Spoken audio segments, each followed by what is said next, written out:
Assalamualaikum warahmatullahi wabarakatuh. Alhamdulillahirabbil alamin wal aqibatu lil muttaqin wala udwana illa 'alal zalimin. Rabbi shrah li sadri wa yassir li amri wahlul 'uqdatam min lisani yafqahu qawli wasaddid lisani wahdi qalbi bihaqqi sayyidina Muhammadin sallallahu alaihi wasallam. Amma ba'd. Muslimin muslimat, tuan-tuan puan-puan yang dirahmati Allah sekalian. InsyaAllah pada malam ini kita nak perhabis mukadimah. Berapa minggu tak habis-habis lagi. Malam ni nak bagi habis ke. Ada satu muka lebih sikit.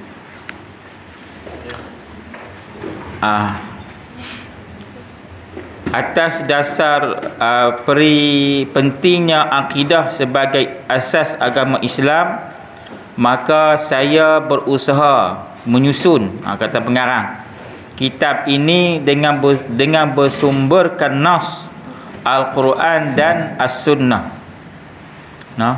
Kitab ni dia pengarang kata berdasarkan kepada nas Quran dan Sunnah. Apa maksud Quran? Al-Quran adalah kalam Allah. Kalam Allah yang qadim. Yang qadim, yang mu'jiz, yang ada mukjizat. Al-mutahadda bi aqsa suratin minhu. Yang mana orang lemah untuk mencabarkan Quran. Quran dia ada mukjizat. Mukjizat hissi, mukjizat benda, dan ada mukjizat maknawi. Maksudnya Rasulullah SAW dia ada mukjizat. Mukjizat hissi. Mukjizat hissi, mukjizat yang berbentuk benda. Yang kedua mukjizat maknawi. Yang kedua ni. Yang kedua mukjizat maknawi yang berbentuk makna roh, iaitu Quranul Karim. Jadi Rasulullah ada kepadanya dua mukjizat. Mukjizat kebendaan, air, contoh banyak mukjizat. Air yang sedikit boleh menjadi banyak. Bulan terbelah dua, masuk dalam poket, keluar kembali. Batu memberi salam kepada Nabi. Pokok menghadang Nabi untuk qada hajat.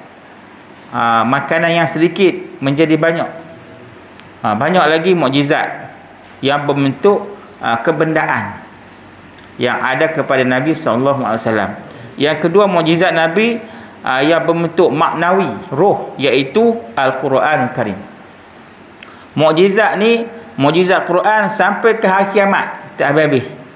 Barang siapa yang beramal dengan Quran, dia mendapat petunjuk. Quran merupakan syifa, pengubat. Ubat penyakit jasmani, penyakit tubuh badan, dan penyakit roh. Kalau roh kita sakit, kita kena berubat dengan Quran, iaitu dengan memperbanyakkan baca Quran. Jadi Quran, sebab tu Nabi kata taraktu fikumul amrain ma in tamassaktum bihima lam tazillu abada, kitaballahi wa sunnati. Nabi kata, aku tinggalkan kepada kamu dua perkara. Selama mana kamu berpegang kepada dua perkara ni, kamu tidak akan sesat selama-lamanya. Apa dia dua perkara? Yang pertama Al-Quran. Yang kedua sunnah Nabi SAW. Jadi Quran dengan sunnah dia mesti sekali. Sebab sunnah ni dia mensyarahkan Quran. Tanpa sunnah, orang tak faham Quran. Dulu ada satu ajaran Al-Quran, nak pegang Quran, tak mau pakai hadis, tak boleh. Kalau ada orang pakai Quran, tak mau pakai hadis, tak boleh, sesat. Sebab hadis dia mensyarahkan Quran. Dalam Quran ada ayat yang menyebut aqimus salah, dirikan sembahyang. Dirikan sembahyang. Dalam Quran dia tak sebut takbiratul ihram, rukuk, sujud, i'tidal, tahiyat, bacaan tasbih semua dia tak sebut. Tetapi yang menerangkan tentang sembahyang ni sunnah Nabi. Sebab tu dalam Quran ayat yang mujmal, yang ringkas, aqimus solata, dirikan sembahyang. Takat tu je. Wa atau zakah, keluarkan zakat. Kan? Zakat cukup haul, cukup nisab. Dalam Quran tak terang pun. Yang terang adalah sunnah Nabi SAW. Sebab tu sunnah ni syarihatul lil Quran, yang menerangkan Quran. Tanpa sunnah kita tak faham Quran. Mesti kena pegang Quran. Mesti kena pegang sunnah Nabi SAW. Dalam Quran menyatakan wa ma atakumur rasulu fakhuzuhu, dan apa-apa yang dibawa datang kepada kamu oleh Rasul, oleh Nabi, fakhuzuhu, ambil semua. Wa ma nahakum, dan apa-apa yang Nabi tegah, fantahu, tinggal. Maksudnya apa yang dibawa oleh Nabi semua daripada Allah Subhanahu wa taala. Wa ma yantiqu 'anil hawa in huwa illa wahyu yuha. Nabi dia tidak berbicara mengikut hawa nafsu, tetapi Nabi bercakap mengikut apa yang diwahyukan oleh Allah kepadanya. Jadi tak dapat tidak, kena pegang sunnah. Dia ada dua, sunnah dengan hadis. Apa maksud sunnah? Apa maksud hadis? Hadis ni dia melibatkan perkataan, perbuatan, pengakuan. Sebab tu kata ulama, hadis dengan sunnah makna dia sama. Kalau sebut hadis tu sunnah, sunnah tu hadis, tu kata setengah ulama. Maksud sunnah apa dia? Melibatkan perkataan Nabi. Nabi bersabda, Nabi bersabda, innamal a'mal binniyat.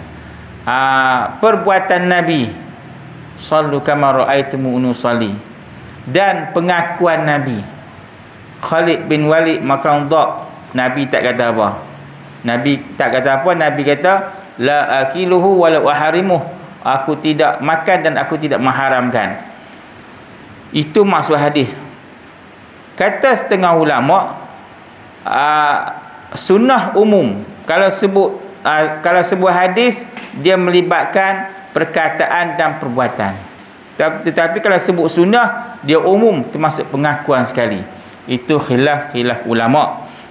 Ala kulli hal, kita pegang pendapat ulama menyatakan bahawa sunnah dan hadis itu makna yang sama, yang melibatkan perkataan Nabi, perbuatan Nabi, dan pengakuan Nabi SAW. Jadi Quran dan sunnah mensyarahkan Quran. Quran kita boleh baca dalam sembahyang. Surah Fatihah. Lepas tu habis surah Fatihah, kita baca surah lazim yang pendek-pendek. Qul ya ayyuhal kafirun, boleh baca dalam sembahyang. Tapi kalau hadis tak boleh baca dalam Quran. Tak boleh baca dalam sembahyang. Lagi nak baca hadis pula. Selepas Fatihah baca hadis. Bismillahirrahmanirrahim, innamal a'malu binniyat, batas sembahyang. Dalam sembahyang tak boleh baca hadis nabawi dan hadis qudsi. Hadis qudsi pun tak boleh, hadis nabawi pun tak boleh baca dalam sembahyang. Kalau baca dalam sembahyang kita batal. Yang boleh baca dalam sembahyang ni hanya Quran saja. Quran, hadis tak boleh baca. Hadis ni, Quran, hadis ni kita beramal. Kita beramal dengan kandungan hadis, dapat pahala. Baca dalam sembahyang, batal sembahyang. Tapi kalau Quran kita baca, dapat pahala. Satu kalimah 10, alif lam mim 30. Itu Quran. Quran kita baca hati lalai, dapat pahala penuh.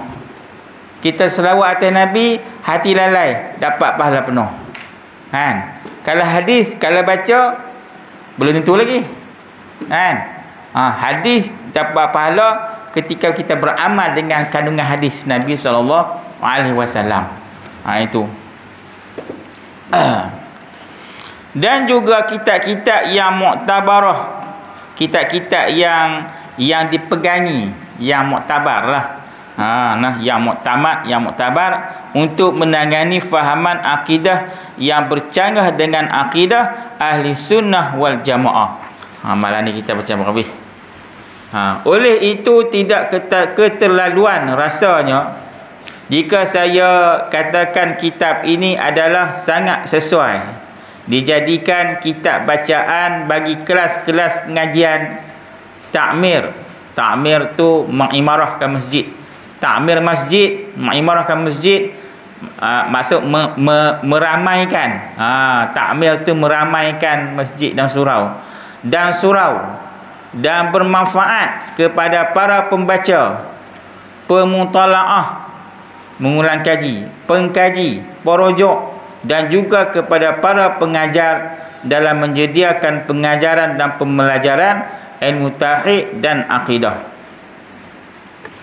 Ini adalah disebabkan isi kandungan kitab ini disusun berdasarkan kurikulum kelas pengajian takmir masjid dan surau yang diterbitkan oleh Bahagian Hal Ehwal Islam Jabatan Perdana Menteri dalam tajuk-tajuk penting yang berkaitan dengan akidah, iaitu keistimewaan akidah, kepentingan akidah, akidah yang sahih dan ciri-cirinya, akidah yang batil, yang salah dan ciri-cirinya, masalah-masalah yang berkaitan dengan uluhiyah.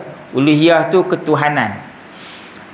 Masalah-masalah yang berkaitan dengan rububiyah, iaitu pentadbiran Allah terhadap makhluk.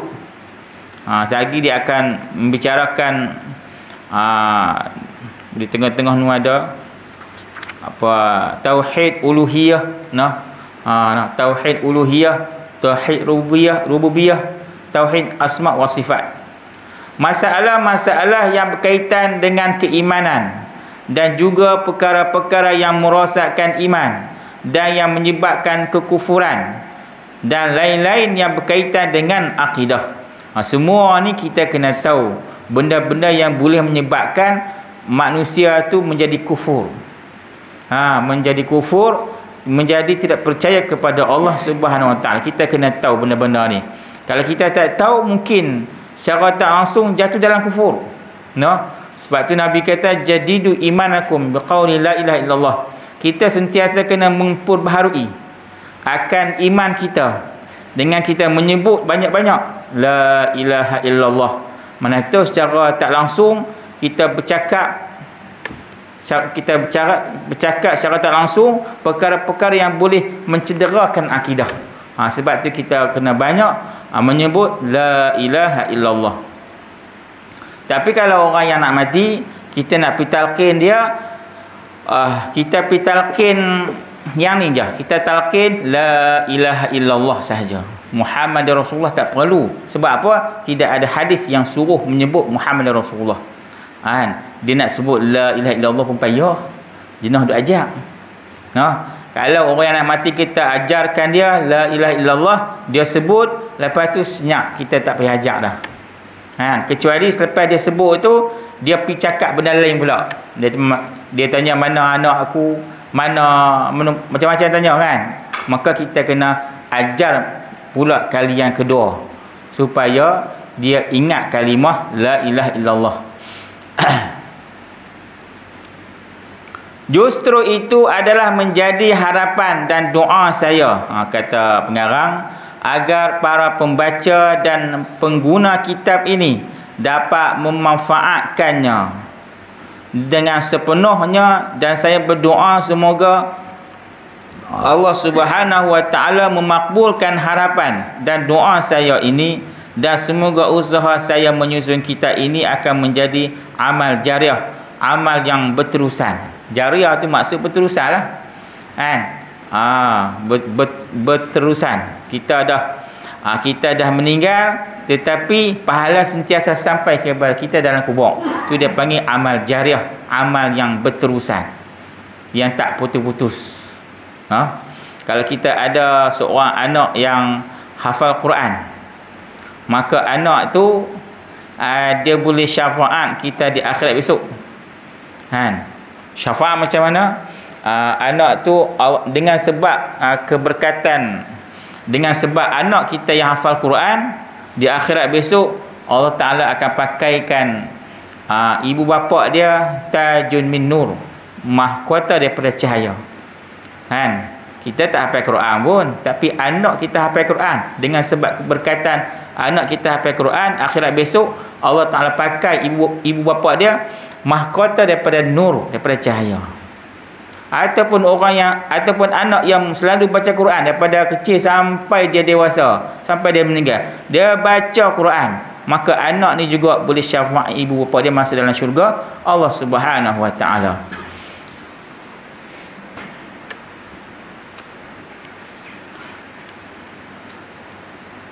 Jadi kalau kita ada anak yang soleh lah, anak yang belajar agama, yang soleh, yang mengajak orang, mengajak Quran, mengajak kitab-kitab agama kepada orang ramai, kepada masyarakat, maka pahala tu sampai kepada ayah dan mak di dalam kubur. Dia tak perlu niat. Maksudnya anak ni dia buat apa pun pahala sampai sentiasa berterusan. Sebab tu kita kena usaha jadikan anak-anak kita anak yang soleh. Anak yang soleh, anak yang mana yang besar nanti dia boleh mengajak orang, mengajak Quran, mengajak kitab agama, dan sebagainya. Lepas tu apa yang anak dia buat semua sampai kepada ayah dia dan mak dia. Sebab apa? Sebab walaupun ayah dia meninggal, mak dia meninggal, tetapi darah ayah dia masih hidup, darah mak dia masih hidup, iaitu kita lah. Jadi apa yang kita buat tak niat pun pahala sampai kepada ayah dan mak kita dalam kubur. Siapa yang ada anak mana untunglah. Ataupun sesiapa yang ada anak yang mati kecil, lepas beranak bersalin meninggal, meninggal seorang, kan? Maka anak yang meninggal selepas kita bersalin, maka anak tu boleh syafaat, dia tolong ibu bapa dia masuk dalam syurga. Siapa ada anak yang mati waktu kecil, lepas bersalin meninggal? Kalau ada untung, ada tak? Ada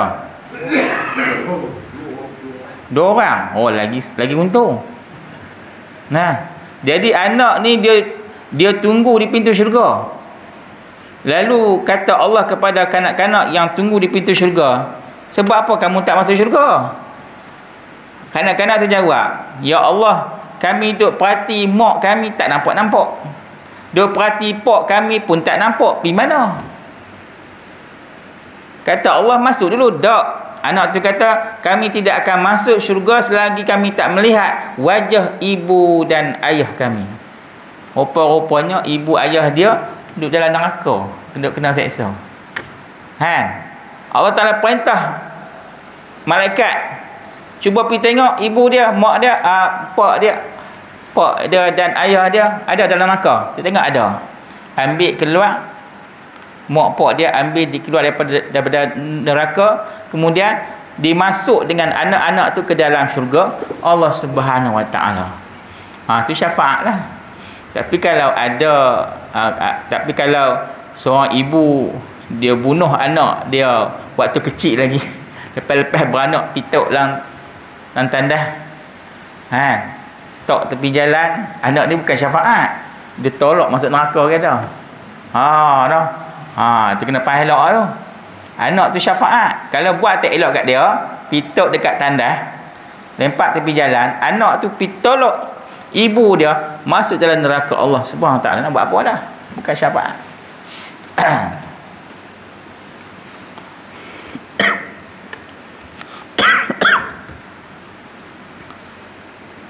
Yang tidak berkeputusan dan tidak menjadi sia-sia. Sebab tu kita pergi ziarah kubur, ayah kita, mak kita pada hari Jumaat. Pada hari Jumaat, pahalanya seperti kita buat 1 kali haji. Kita pergi ziarah kubur mak pak kita, ayah kita, mak kita, bukan hari Jumaat, hari Sabtu sampai hari Khamis lah, Sabtu, Ahad, Isnin, Selasa. Pahala dia seperti kita buat 1 umrah. Nak pahala satu haji, pergi ziarah kubur mak pak kita hari Jumaat. Pergi, kemudian kita berdiri di sebelah kepala, kita membelakangkan kiblat, kita hadiah Fatihah. Baca surah Ikhlas sekurang-kurangnya 11 kali. Kan nak baca 11 kali kot, bacalah setakat mana yang mampu sampai kita tak larat. 100 kali ke 200 kali. Kalau ada hamba Allah lalu tepi kubur, dia baca surah Ikhlas sekali je. Kemudian dia hadiah kepada semua ahli kubur situ. Kalau dalam kubur tu ada 600 orang, dia baca sekali je. Adakah surah Ikhlas tu dia pergi rincik seorang sikit ke, ataupun dapat seketul-seketul? Dapat satu surah lengkap?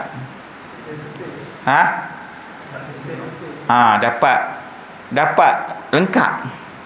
Dia baca sekali je, tapi 600 orang dapat sempurna setiap surah Ikhlas tu.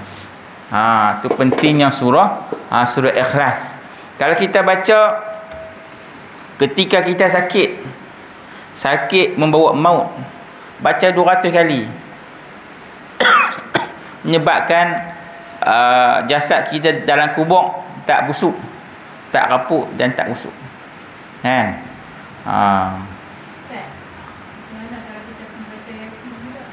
Baca Yasin lagi baik. Baca Yasin di kubur, turun rahmat, tanzilur rahmah. Iqra'u Yasin ala mautakum. Itu hadis. Bacalah Yasin kepada orang yang hendak mati di sisi kamu, dan orang yang nak mati, dan orang yang sudah mati, orang yang hampir mati. Maksudnya ketika sakit nazak, baca Yasin. Baca Yasin, rahmat turun. Ketika orang nak meninggal nazak, baca surah Ar-Ra'du, roh keluar cepat. Sebab tu ketika nazak kita baca 2 surah ni. Pertama surah Ar-Ra'du. Sebab apa? Sebab nak bagi roh tu keluar cepat. Banyak dah berlaku apabila baca surah Ar-Ra'du, habis saja surah Ar-Ra'du, dia pun tak ada. Banyak dah berlaku. Sebab surah Ar-Ra'du ni pun ada hadis. Baca sampai habis, roh keluar cepat, tak sakit. Kan kita nak tengok, bukan kita nak tengok dia mati cepat. Tak, kita kesian kat dia tu. Duk nazak 2-3 hari dah. Sakit. Roh nak keluar sakit. Tambah mak pak kita pula kita tengok, kesian lah. Bukan masuk ni nak bagi mati cepat ni. Dah, bukan macam tu. Kita kesian tengok. Baca surah Ar-Ra'd tu. Daripada awal sampai habis, insya-Allah habis saja surah ni, roh keluar. Kedua, baca surah Yasin. Yasin kita baca sebab rahmat turun. Dengan sebab rahmat turun, dia memudahkan mengucap 2 kalimah syahadah. Iqra'u Yasin ala mautakum.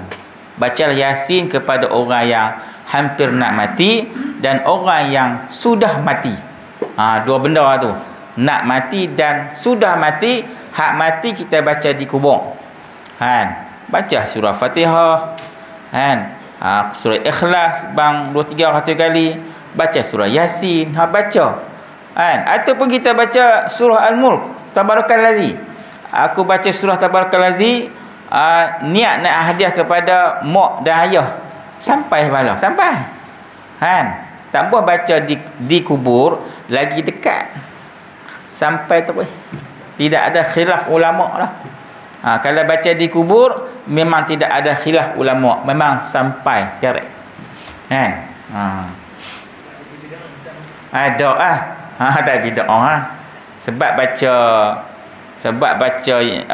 baca Quran, dia ibadat yang tak berkait dengan masa, ibadat yang berkait dengan waktu dan tempat.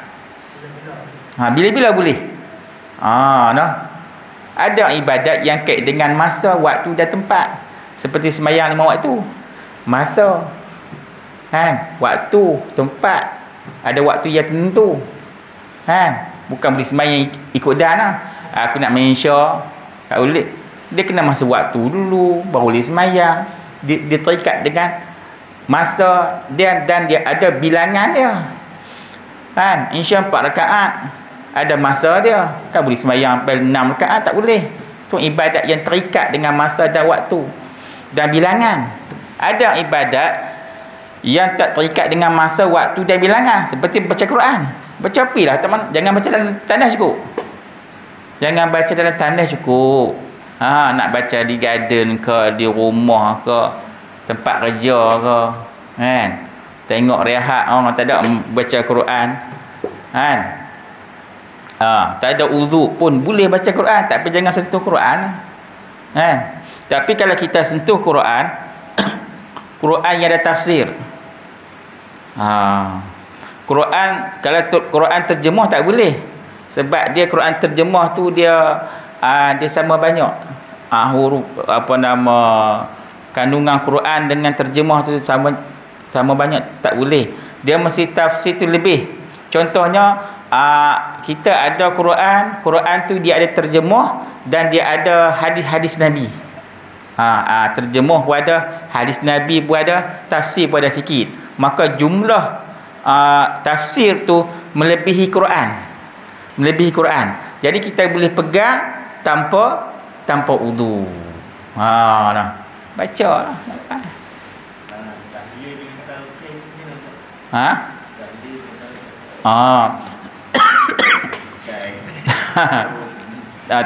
Talqin ni maksudnya orang yang nak mati, yang ketika nazak tu kita talqin dia. Maksud kita talqin tu kita ajak, kita talqin, kita ajak, kita yakinkan dia dengan kalimah la ilaha illallah. Tu talqin juga. Tu talqin juga. Ketika orang nazak, kita kena pergi ajak dia. Ajak tu maksudnya talqinkan. Laqinu mautakum. Talqin maksudnya kita ajak lah. Ajak orang yang dah nak mati tu la ilaha illallah, ajak. Memanglah hak atas kubur pun talqin juga, kan? Talqin di atas kubur tu itu sunat, mustahab, wa yustahabbu. Di sisi mazhab Syafi'i, talqin sunat kita buat di atas kubur, kan? Kita nak duduk boleh, diri pun boleh, dua-dua boleh, kan?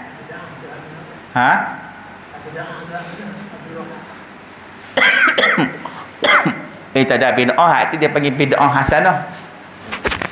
Bid'ah hasanah, bid'ah yang baik. Sebab talqin ni dia tak bercanggah dengan Quran, tak bercanggah dengan hadis, dengan ijma' ulama', qiyas, tak bercanggah semua. Setiap perkara yang tak bercanggah dengan Quran, dengan hadis, ijma' ulama', qiyas, itu dia panggil bid'ah hasanah. Bid'ah ni dia ada bagi orang Wahabi, bid'ah satu saja. Semua bid'ah, semua dalalah. Bagi orang Wahabi bid'ah satu je, dalalah, semua sesat. Bagi Imam Syafi'i, bid'ah ada dua. Bid'ah dalalah, bid'ah sesat, bid'ah hasanah, bid'ah yang baik, ataupun bid'ah mahmud, yang dipuji. Mazmum, yang dicela, dalalah. Mahmud, yang dipuji, iaitu bid'ah hasanah. Bagi Imam Izzuddin Abdul Salam, dia membagikan bid'ah 5 pula. Ada bid'ah wajib, bid'ah sunat, bid'ah makruh, bid'ah haram, kan? Semua tu bid'ah. Contoh, kita salam selepas sembahyang asar, selepas subuh dan selepas asar. Kita salam selepas sembahyang, kita tengok sebelah kanan, salam. Itu bid'ah. Itu dia panggil bid'ah harus.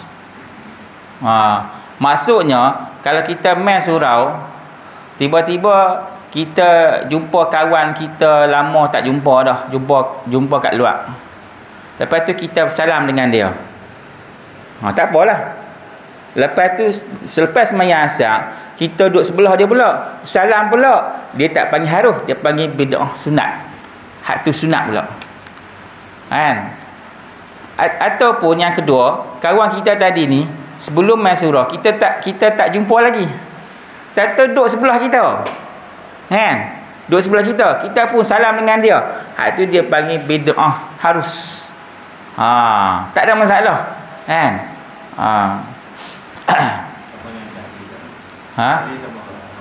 Tahlil samalah.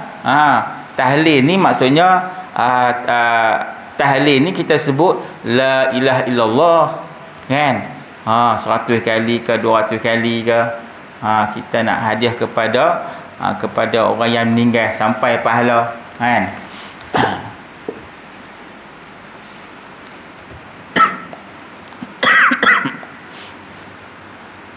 Jadi talqin tak ada masalah lah. Kita pergi kubur, kita nak duduk, kan? Nak duduk baca talqin pun boleh, membelakangkan kiblat kita duduk, ataupun kita berdiri. Ada satu ketika Nabi berdiri talqin, ada satu ketika Nabi talqin duduk. Ada orang sebut dulu, tak boleh duduk atas kubur, nanti punggung kita akan dibakar dengan api neraka. Itu silap. Maksudnya memang ada hadis macam tu, tapi yang sebenarnya orang yang duduk atas kubur, punggung dia akan dibakar dengan api neraka. Dia berak atas kubur, dia pergi masuk kubur, dia pergi berak. Hak tu punggung dia api neraka bakar. Kalau pergi kubur baca talqin duduk, hak tu bukan berak, hak tu duduk baca talqin, benda baik. Sebab tu orang duduk lawan kata, talqin tak boleh duduk, tak boleh duduk, kena berdiri. Kalau duduk api neraka bakar. Hak api neraka bakar tu dia pergi berak. Kalau duduk betul-betul tanah boleh. Boleh, tak apa boleh kita duduk membelakangkan kiblat, duduk arah kepala mak kita tu. Tak apa. Tak apa, duduk boleh duduk. Tak tikat duduk. Tahlil kita baca itulah, kan? Apa nama, la ilaha illallah, kan? Sampai habislah 100 kali 200 kali. Kalau kubur dia berkembang, mak dan bapak dia berkembang, kita nak duduk yang mana lebih afdal? Kita niat sekali. Kita ya Allah, kita duduk kubur mak dulu. Kalau duduk kubur mak, dia tak membelakang kiblat lagi tak? Belakang ni lah. Membelakangkan kiblat lah. Kita duduk kubur mak kita membelakangkan kiblat. Kepala kita ke arah kepala mak kita lah. Tak apalah kita duduk taman mana pun, kita niat sampailah kubur ayah kita duduk sana tu, mak kita sini, sampailah ke kan? Sampai.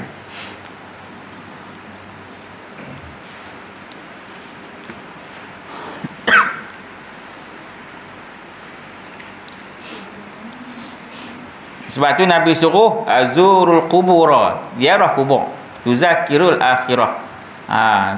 Ziarah kubur, ingat akhirat. Ada tujuan dia.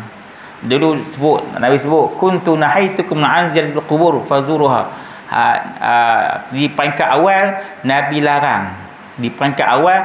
larang perempuan ziarah kubur, kan? Kemudian Nabi kata fazuruha, kemudian boleh pula. Peringkat awal larang, peringkat kedua Nabi kata boleh perempuan ziarah kubur. Sebab apa peringkat awal Nabi larang perempuan ziarah kubur? Sebab bercampur lelaki perempuan.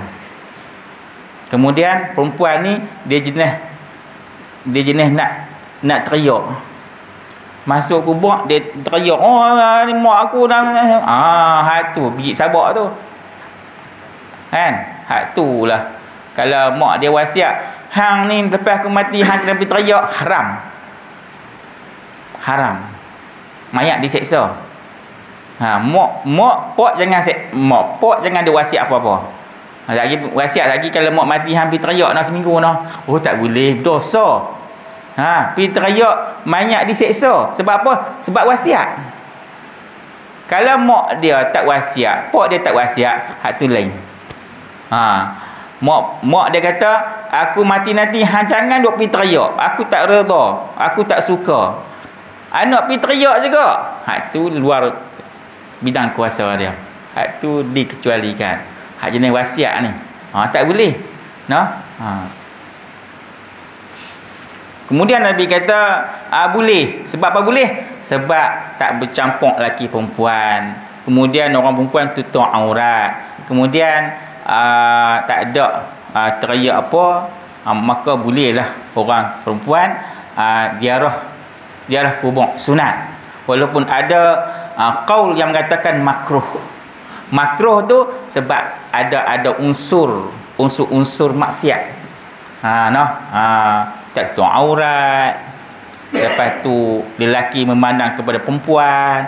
Itu unsur yang menyebabkan boleh jadi makruh. Kalau tak ada benda-benda tu, sunat ziarah kubur. Untuk ingat akhirat. Quran ni kita baca di rumah pun sampai. Tak baca di kubur, baca di rumah, niat untuk mak pak kita pun sampai. Kalau baca di kubur lagi sampailah. Sampai. Niat sampai dah. Dulu orang baca selepas mati, orang baca Quran 30 juzuk. Lah tak ada orang lah ada tak. Meninggal saja baca di kubur dia Quran 30 juzuk. Dia carilah 3 orang baca. Siapa biasa baca Quran di kubur? Orang upah kita ke, ataupun kita upah orang ke, baca Quran di kubur. Tak ada lah dulu banyak. Saya dulu biasa sekali masa awal-awal balik dulu ni, baca Quran dekat apa panggil, dekat beras. Beras. Nak sebut bisa tadi, bisa apa? Bisa mana ada bisa lagi. Dekat-dekat nak sebut tadi ni. Beras. Beras meninggal. Kau suruh saya dengan apa nama, beras seorang lagi baca Quran di kubur. Apa yang ustaz seorang lagi baca selepas subuh. Baca selepas subuh. Yang saya dengan beras tu baca malam. Baca malam 2 orang baca malam. Yang seorang baca selepas subuh.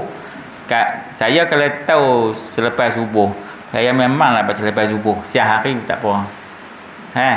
Tapi dia bagi kat saya dengan beras ni baca malam.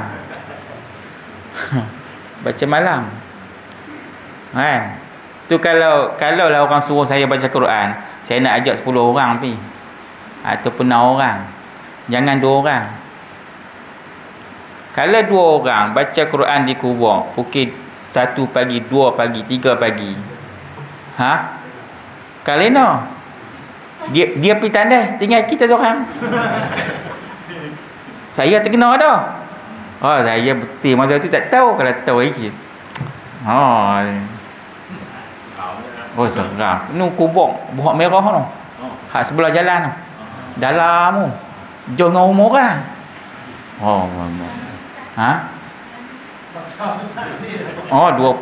Cerita ni 20 tahun dulu ni.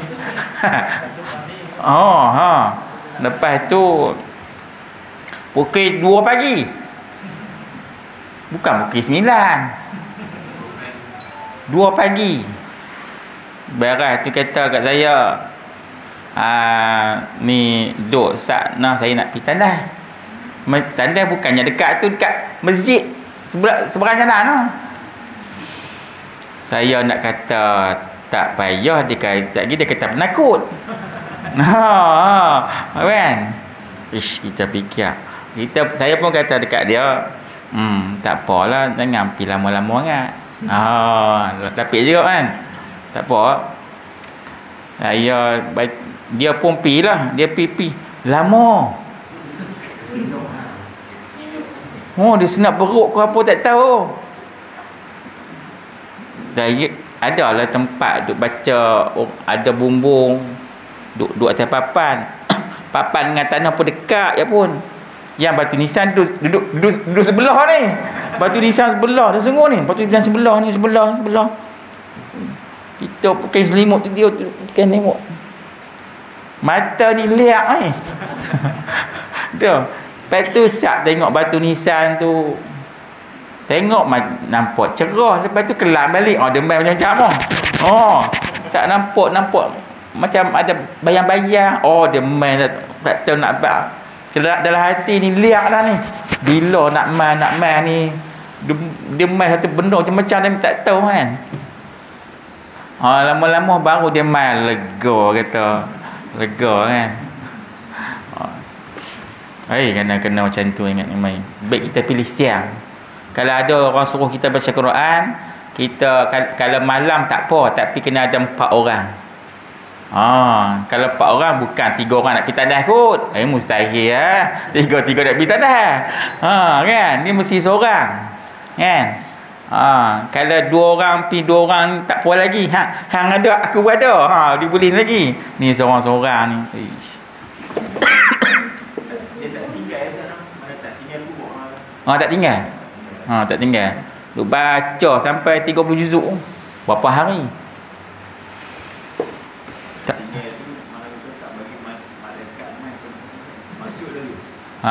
Dah malaikat mai juga. Kita tinggal ke tak tinggal, dia ada malaikat mai. Ada mai. Cuma kita baca Quran 30 juzuk atau kubur tu rahmat turun lah. Pahala sampai rahmat turun. Kan?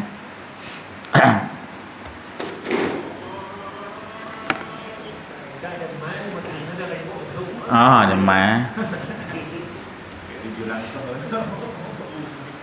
Dah sikit lagi. Dan adalah diharapkan jika terdapat kelemahan-kelemahan dan kesilapan yang mungkin tidak disedari oleh penyusun dalam penyusunan kitab ini, dengan tangan yang terbuka dan hati yang ikhlas, pihak penyusun sentiasa menerima segala teguran yang membina dari mana pihak pun. Mudah-mudahan segala daya usaha penyusun akan diterima oleh Allah sebagai satu kebaktian yang dilaksanakan untuk mencari keredaan Allah di dunia dan di akhirat. Ni doa. Doa ni kita boleh buat doa selepas sembahyang ni. Ni doa ni bagus. Doa di dalam kitab Quran, dalam kitab-kitab Arab di sebelah belakang dia ada sebut doa ni. Allah, dia tak ada terjemah. Ni saya terjemah ni lah. Allahumma aslih li dini. Kan? Ya Allah, perelokkanlah bagi aku dini, agama aku, alladhi huwa ismatu, yang mana dia akan menjaga urusan aku, wa aslih li dunyaya, dan perelokkanlah bagi aku akan dunia aku, allati fiha ma'ashi, yang mana aku hidup padanya, wa aslih li akhirati, dan elokkanlah bagiku akhirat aku, allati fiha ma'ali, yang mana padanya aku akan dikembalikan, waj'al hayata, jadikan kehidupan ziyadatan li, bertambah bagiku fi kulli khair, pada setiap kebaikan, waj'alil mauta, jadikanlah maut itu rahatan, rehat li, bagi aku, min kulli syarr, bagi setiap kejahatan. Wa sallallahu alaihi wasallam Muhammadin nabil ummi wa ala alihi wa sahbihi wasallam. Walhamdulillahi alamin. Barulah kita nak baca dia punya apa, tajuk yang pertama, tajuk yang pertama, fasal yang pertama, Islam agama fitrah. Wallahu a'lam.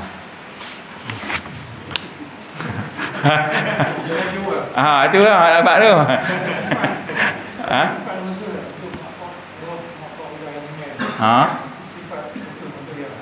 Boleh istighfar. Boleh. Maksudnya kita istighfar tu, kita niat istighfar tu pahala sampailah. Kan? Boleh.